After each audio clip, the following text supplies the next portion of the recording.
یہ programme 11 April 2021 چاچو Shera of جاوریاں سسی کی دوستان اپنی زبانی سنا رہے ہیں۔ جدو سسی تھل مارو دے وچ چلدی نہ تے جکھڑ تے انیر تے گرمی تے تتی ریت تے سسی نوں پیراں دے وچ بکھڑا پڑدا تے سسی گھبرا کے تا عشق نوں مہنا دیندی تے سسی اُتے کے آتی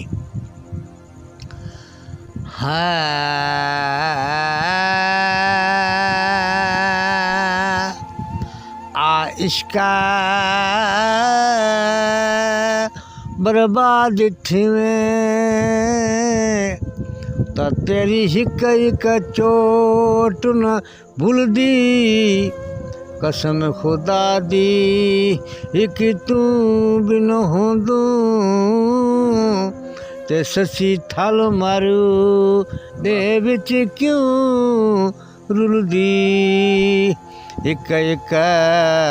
زلف سسی دے سر دی آئی کے چمشیر دے ملدی